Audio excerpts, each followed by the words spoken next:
The abyss did not welcome visitors. It tolerated them at best, and even that tolerance felt thin as the submersible Nereid drifted deeper into the uncharted trench of planet Calyptra, its reinforced hull groaning softly like a living thing being squeezed by invisible hands. The lights outside carving narrow tunnels through an ocean so black it seemed to swallow illumination rather than reflect it. And Dr. Lyra Cade had the unsettling sensation that the darkness wasn't empty, but watching, waiting, measuring her presence with a patience older than civilization, her breath slow and controlled inside the helmet as data streams scrolled across her console, pressure rising, temperature dropping, radiation stable, life signs non-existent, just as expected, because nothing officially lived this far down, nothing that hadn't evolved beyond recognition or classification. And yet, the silence here felt wrong, not peaceful, but anticipatory, like the moment before a predator strikes. And Lyra shifted in her harness as the sonar emitted another pulse that rolled outward into the deep like a heartbeat, returning with nothing but static until suddenly it didn't. The display stuttering, flickering, resolving into a shape that made her stomach tighten. A heat signature.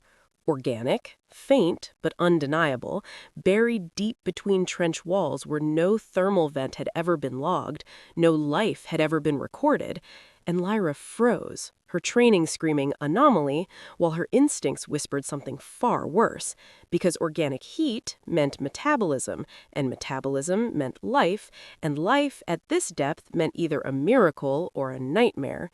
She recalibrated the scanner, thinking it was interference, radiation echo, faulty sensor, anything that could explain away the impossible.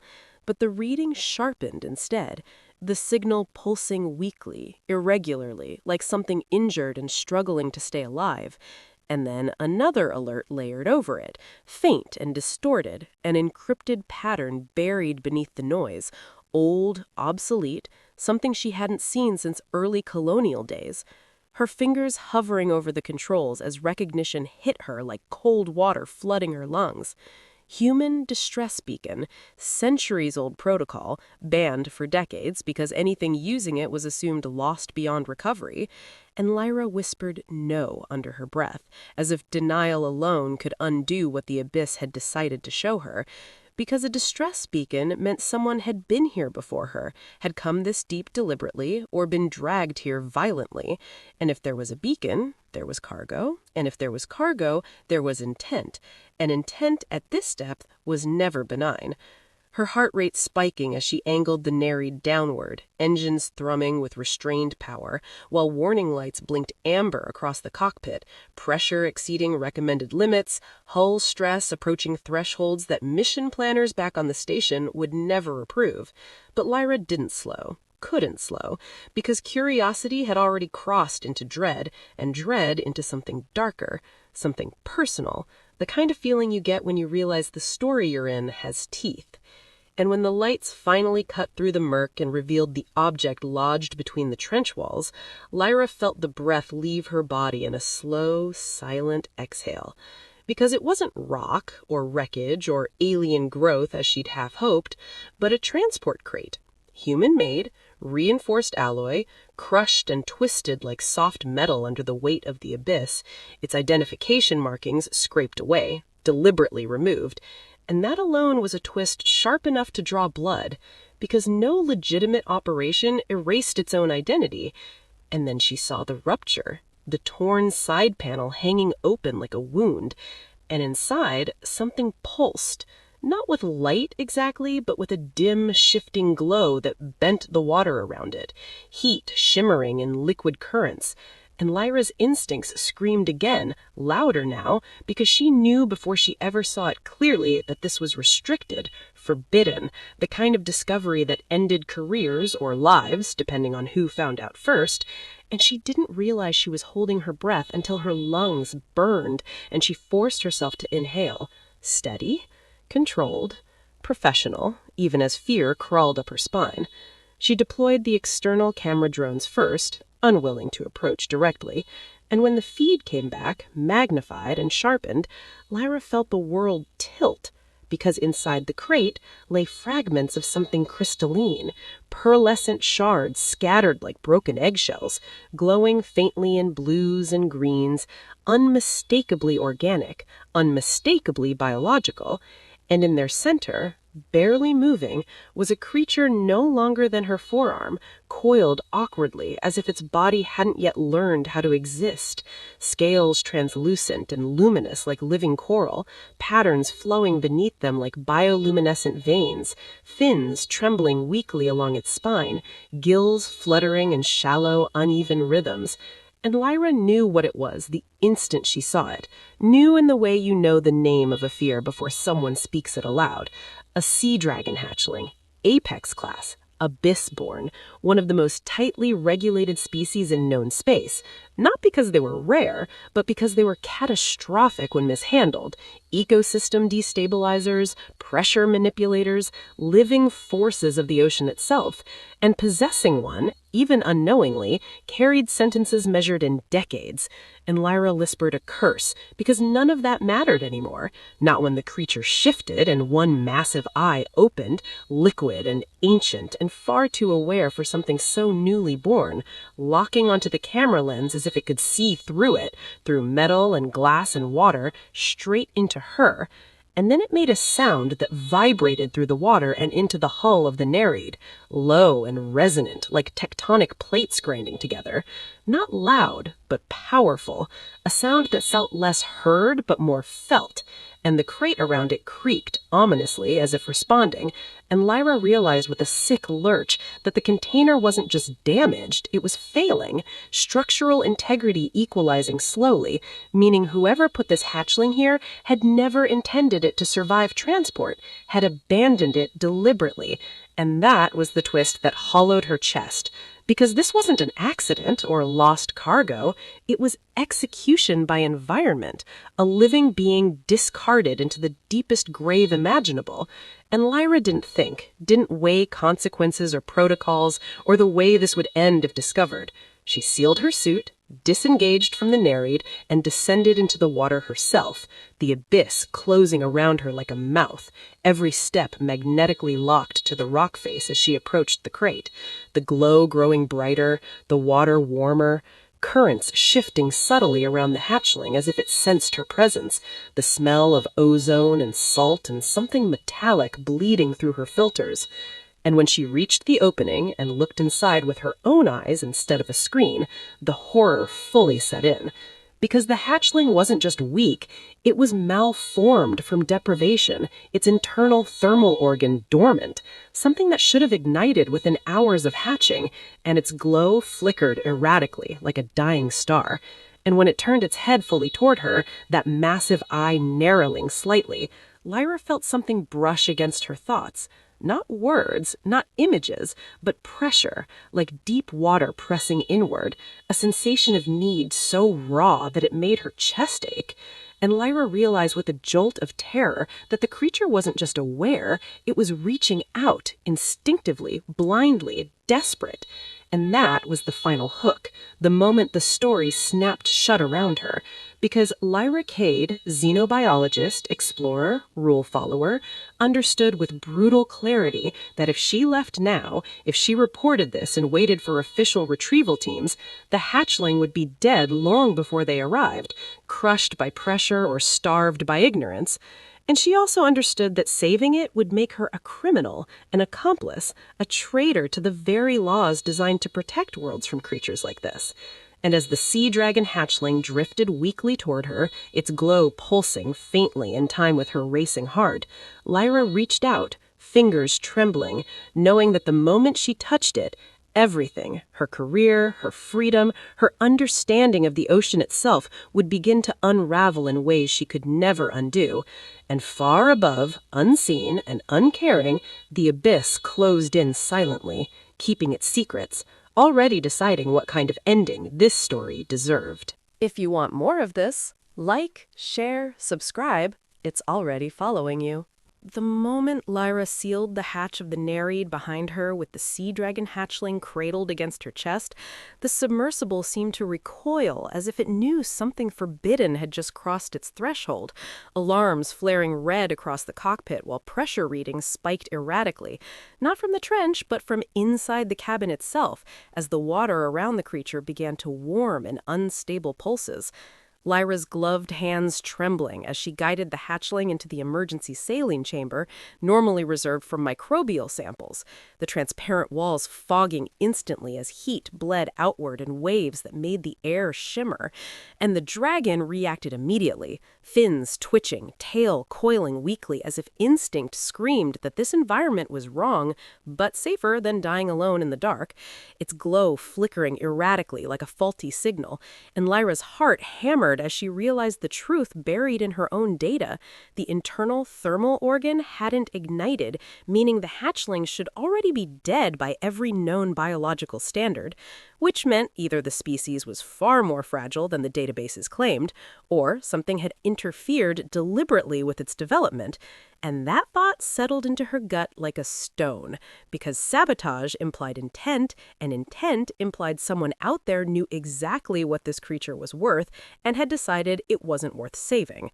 Lyra stripped off her helmet, ignoring the protocols screaming in her head, breath coming fast as she rerouted power from propulsion to the chamber's heating coils, pushing them beyond safe operating limits while adjusting salinity, pressure, and mineral density by hand, each adjustment a gamble that could either stabilize the hatchling or finish it off. And outside the chamber, the ship groaned, lights dimming as systems starved for energy. But Lyra barely noticed because the dragon suddenly convulsed, its glow flaring bright enough to cast dancing reflections across the cockpit, water inside the chamber surging as if caught in an unseen current. And Lyra froze, convinced she'd killed it, until the convulsions eased and the hatchling pressed itself against the chamber wall closest to her, one massive eye fixed on her face.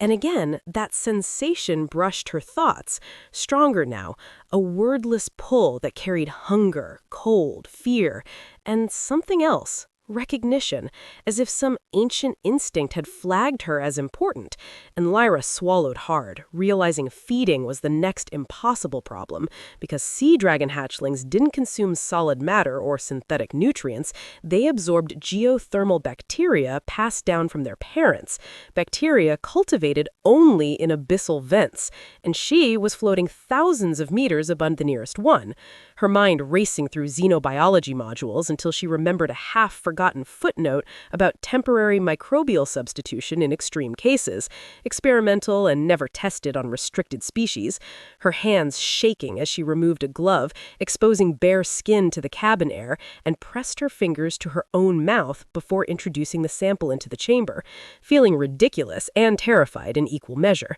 And the reaction was immediate and unsettling, the hatchling recoiling for a fraction of a second before surging forward, glow stabilizing into a steady rhythm as its gills flared wide and it absorbed the foreign bacteria. Currents inside the chamber smoothing, pressure equalizing, and Lyra sagged back against the console in relief as the readings normalized just enough to suggest it might survive.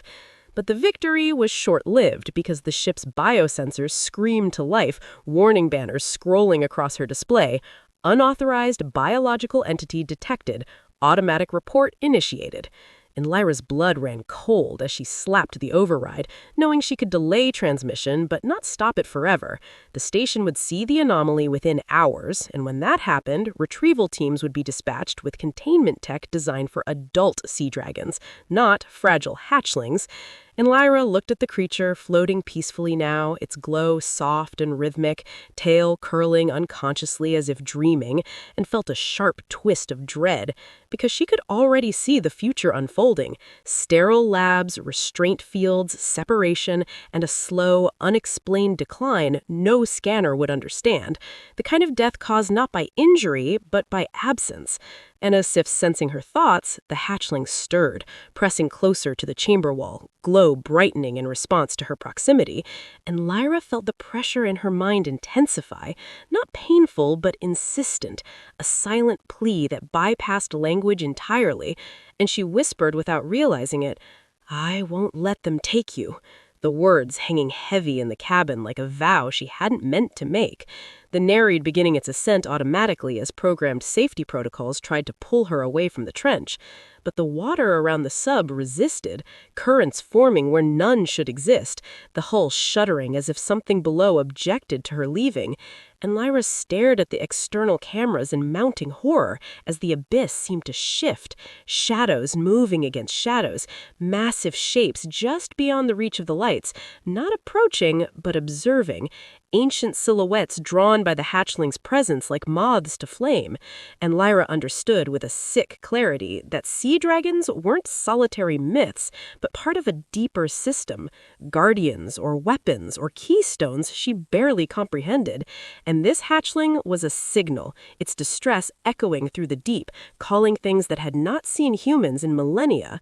And as the Nereid finally broke free of the trench's grip and began its long ascent, Lyra slumped into her seat, exhaustion crashing down on her all at once, the adrenaline bleeding away and leaving only fear and responsibility in its wake. The hatchling drifting closer to the chamber wall again, glow pulsing gently, and Lyra realized with a shiver that it wasn't just responding to her presence anymore. It was synchronizing with her bell, its rhythms aligning subtly with her heartbeat, its glow rising and falling with her breath, an imprint forming faster than any textbook would ever admit possible.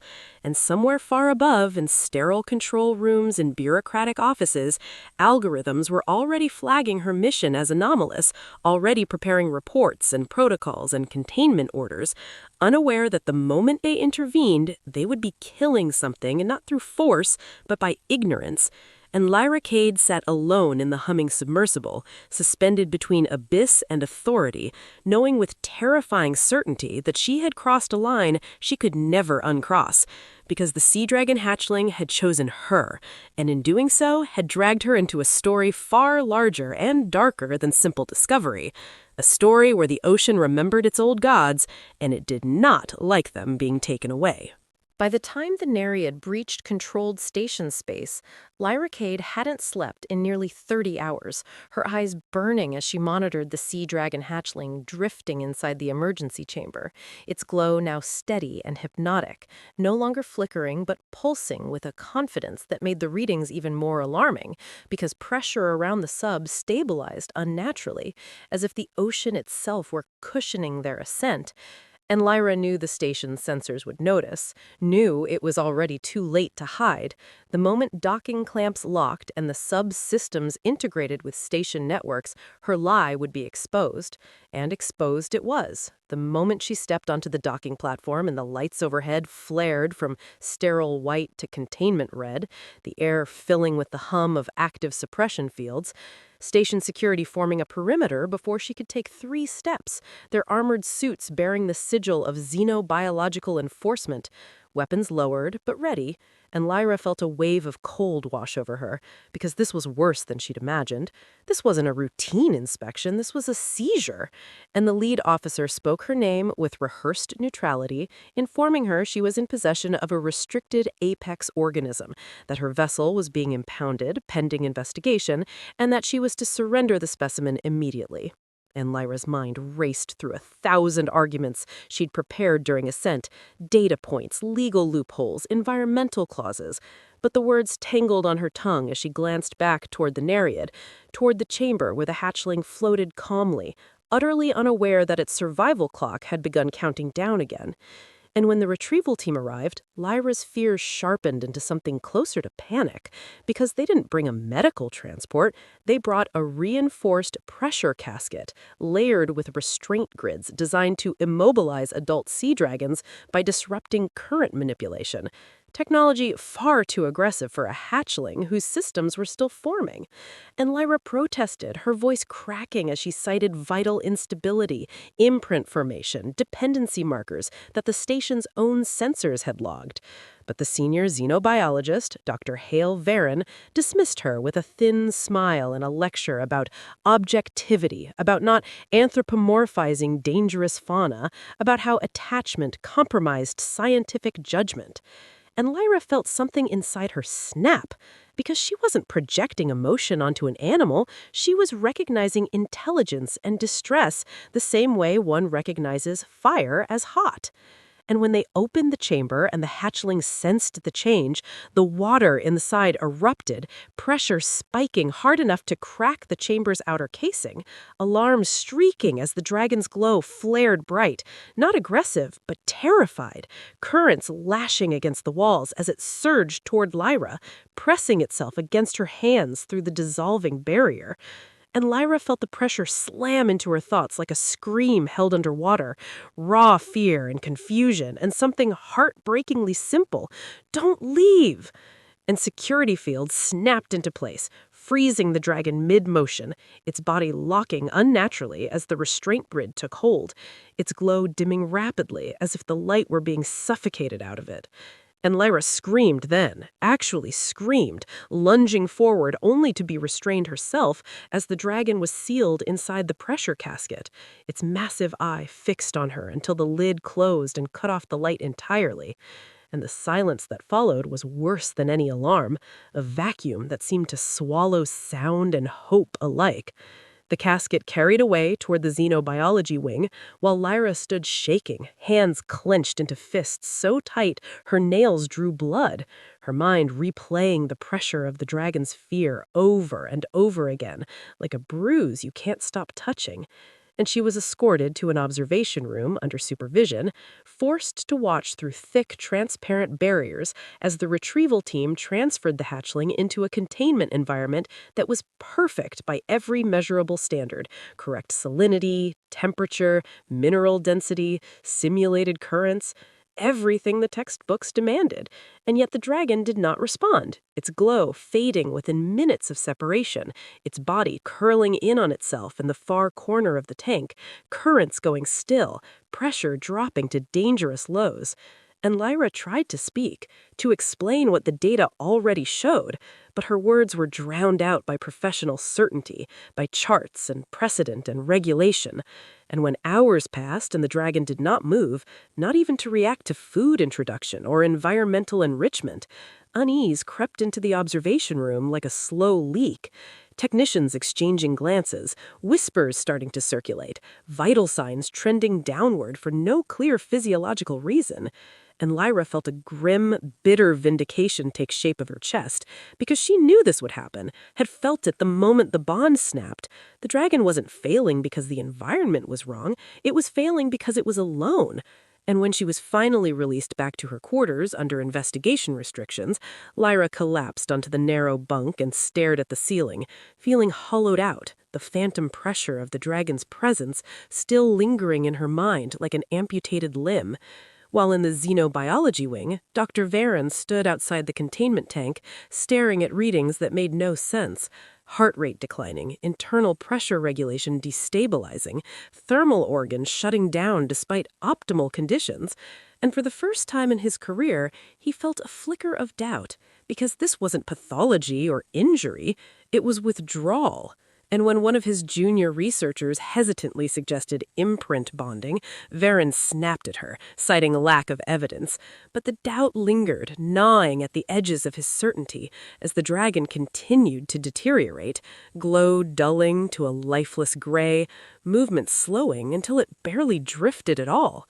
And Lyra, lying awake in her quarters, felt it too, a growing emptiness like a current pulling something vital away from her center, her chest tight, breath shallow, tears sliding silently down her temples as she realized the horror of what was happening, that the bond hadn't been one-sided, that she wasn't just losing the dragon was losing her, and neither of them had any power to stop it, while bureaucracy tightened its grip, unaware or unwilling to accept that in their attempt to control the abyss, they had begun to kill it, one silent heartbeat at a time. The third containment alarm sounded just before artificial dawn, its low-frequency thrum bleeding through the station walls and vibrating through Lyra Cade's bones as she jolted awake, clutching her chest where the absence had become a physical ache. And she knew without checking the monitors that the sea dragon hatchling was dying, because the emptiness in her mind had sharpened into a cold, hollow pull, like something being torn loose thread by thread. And when her wrist console lit up with a silent priority alert, a data leak she hadn't authorized but instantly recognized, she understood the message wasn't from the station, but from the dragon itself, or what remained of it, raw sensory fragments bleeding through the fractured bond, flashes of dim light, crushing pressure, suffocation under restraint fields. And Lyra didn't hesitate, throwing on her suit and ripping open the maintenance hatch in her quarters, slipping into the marrow service arteries of the station with a clarity born of despair, alarms echoing distantly as containment protocols escalated from passive observation to termination review. The phrase burning in her head because she knew what it meant, knew that once the dragon's vitals dipped below recovery thresholds, the system would authorize euthanization to prevent containment risk. And Lyra crawled through ducts slick with condensation, heart pounding as she bypassed security nodes she'd helped design years earlier, her hands moving on instinct, guided by half-remembered schematics, and the growing pull in her mind that acted like a compass pointing straight toward the xenobiology wing. And when she emerged into the observation corridor, chaos had already begun. Technicians arguing, medics rushing, Dr. Varin standing rigid before the containment tank as the hatchling floated almost motionless within it, glow reduced to a faint ember, its massive eye half-lidded.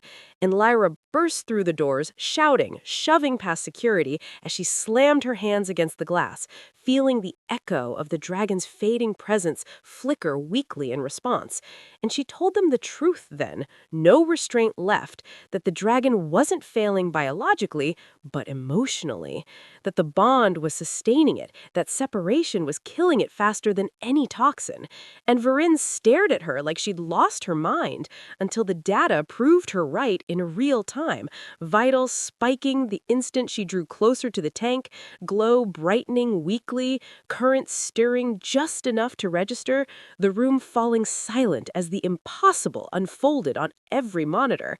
And in that silence, Lyra made her choice, voice steady despite the fear clawing at her throat, telling Varin that if they wanted the dragon alive, they had to release it from the restraint grid and restore direct contact. No barriers, no suppression fields.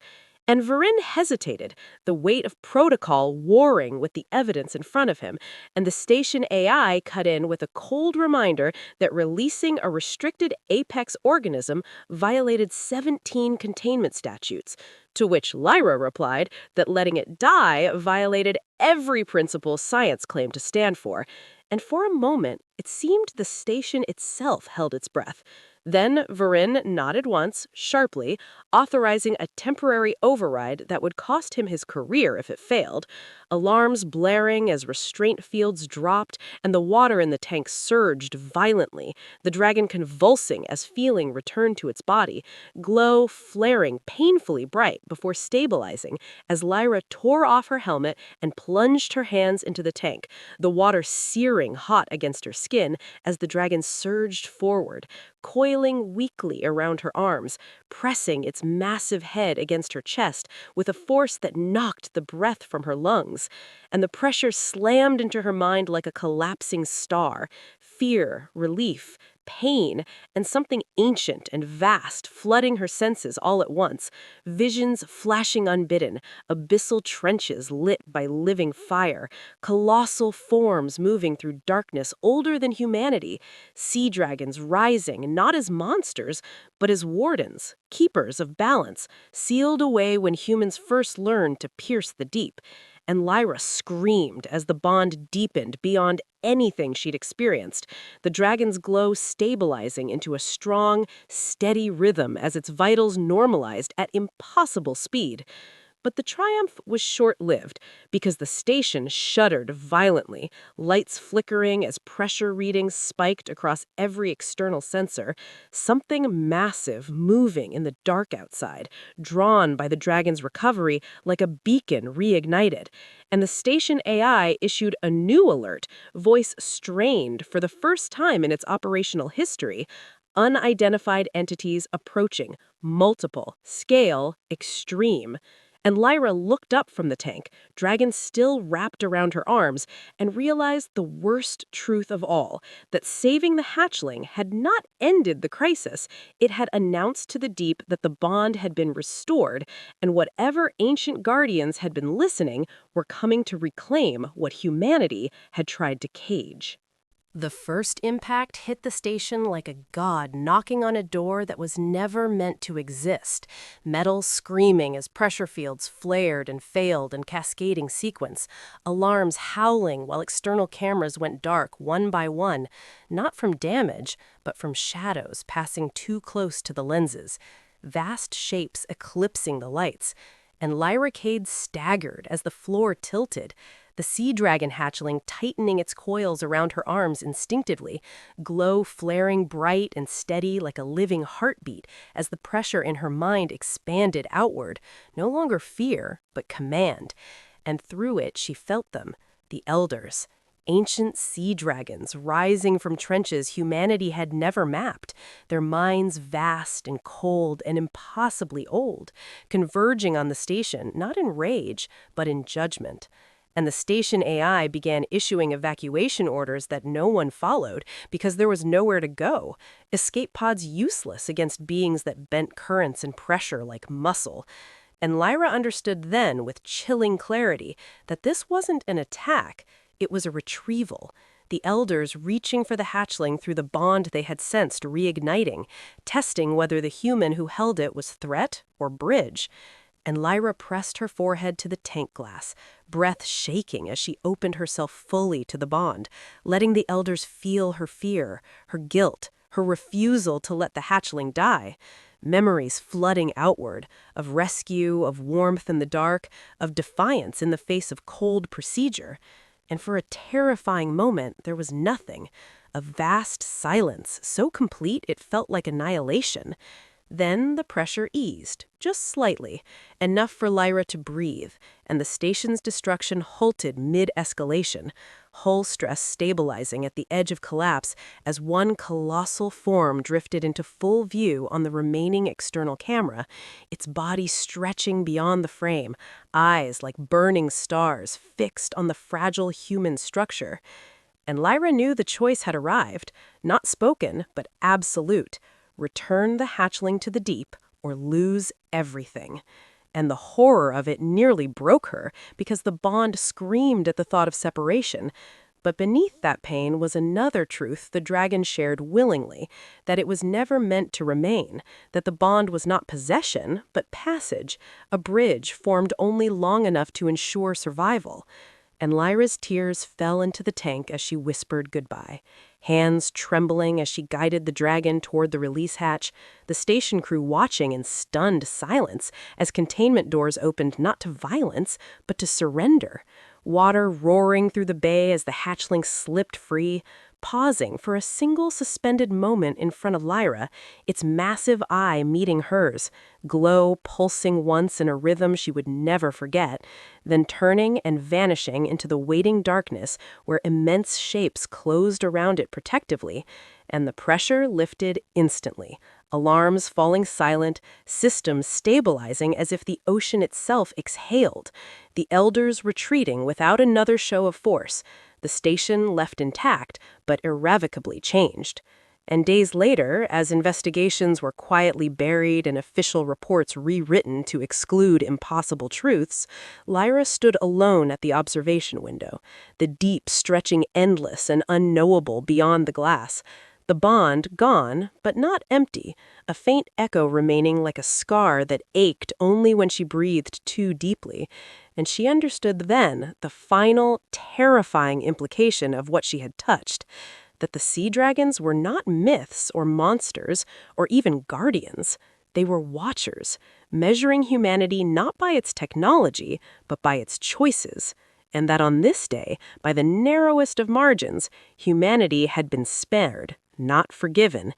And far below, in trenches older than memory, something ancient turned its gaze upward, waiting to see if the species that reached into the abyss had learned anything at all.